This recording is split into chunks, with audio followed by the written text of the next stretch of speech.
પહેલા મારા ગાદી ખસી ગઈ ત્યારે હું પથારીમાં જતી.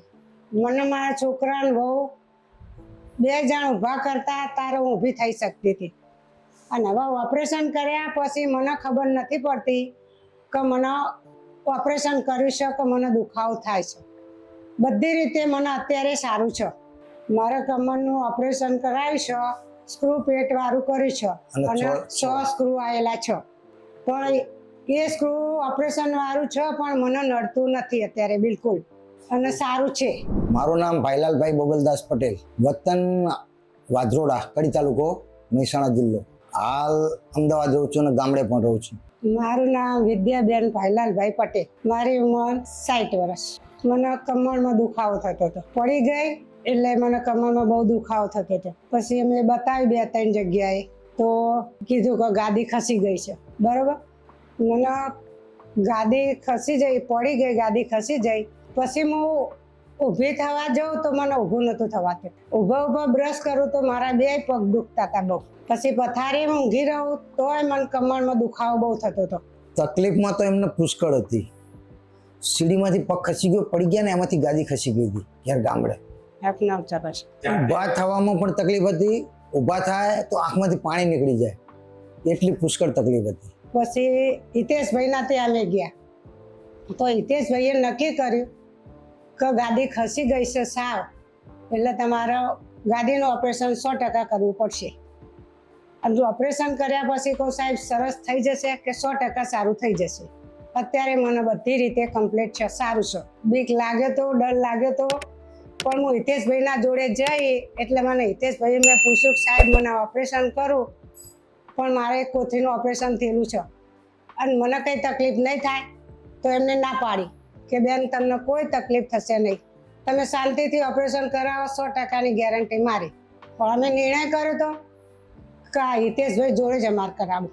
અમારા સંબંધી હતા એટલે કે આ સારું છે. બધાને એમના માર્ગદર્શન સારું આપ્યું કે સંબંધિત છે પણ માર્ગદર્શન આપણે મહત્વનું છે. હા, માર્ગદર્શન સારું હિતેશભાઈના ત્યાં સારું રહેશે એમ. એટલે પછી અમે હિતેશભાઈના ત્યાં જ આવ્યા અને એમના MRI બતાવી, આ બધું બતાવ્યું. એટલે એમને કીધું કે મને ઇન્જેક્શન આપો તો મને આરામ થઈ જાય. તો કે ઇન્જેક્શનથી બેન કંઈ નહીં થાય, ઇન્જેક્શન લેશો તો પણ તમારે ઓપરેશન કરવું પડશે. પછી અમે ઓપરેશનનો નિર્ણય અમે લઈ લીધો, હિતેશભાઈને પૂછીને જ લીધો. મારા કમરનું ઓપરેશન કરાવ્યું છે, સ્ક્રૂ પેટ વાળું કર્યું છે અને 6 સ્ક્રૂ આવેલા છે. પણ એ સ્ક્રૂ ઓપરેશન વાળું છે પણ મને નડતું નથી અત્યારે બિલકુલ, અને સારું છે. જે ઓપરેશન પહેલાનો દુખાવો હોય છે ને એ ધીરે ધીરે ઓછો થતો જાય છે ઓપરેશન પછી. ઓપરેશન થઈ ગયા પછી બીજા દિવસે તો ઊભી થઈ હતી, મને ઊભી કરી હતી એ લોકોએ, પણ ધીરે ધીરે ધીરે ઓછો થઈ ગયો. હું તો અઠવાડિયા પછી મારી જાતે સંડાસ, બાથરૂમમાં હું મારી જાતે જ જતી હતી. મારા ઓપરેશન કરાયા 3 વર્ષ થઈ ગયા.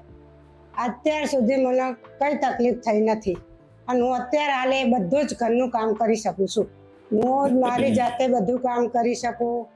શાકભાજી લઈ આવું, કચરા પોતા મારી જાતે કરું છું, રસોઈ મારી જાતે બનાવું છું, કપડાં જાતે ધોઉં છું, વાસણ બધું જાતે જ કામ કરું છું.